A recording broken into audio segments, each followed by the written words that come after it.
Huya dah sampai dah. Ui. Semalam baru je menang. Terus diorang hantar. Kan?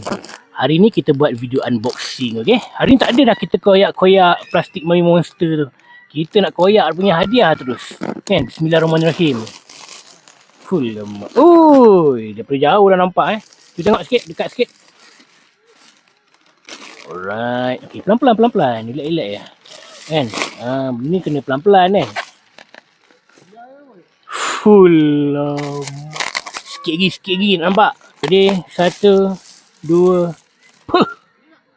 full lawa gila. Cuba tengok ni harga dia 149. Kita orang punya modal lebih kurang 80 lebih kot kan. Ada pack besar, ada pack kecil.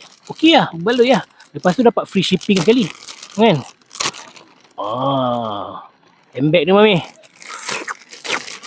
Apa lawa siut. Premium.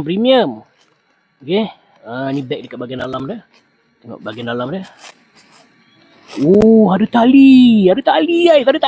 Yang ini pattern Mami seasoning memang rare gila. Kalau pakai ni mesti orang tanya punya lah kan. Okey, yang ini salah satu bag yang kita orang nak. Tapi ada lagi 2-3 bag nak Mami kan.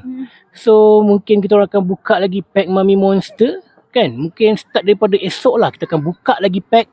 Macam biasa 4 pack satu hari. Korang follow, komen, jangan lupa sharekan juga video ni unboxing sudah settle hari ke-6. Alright, gerala.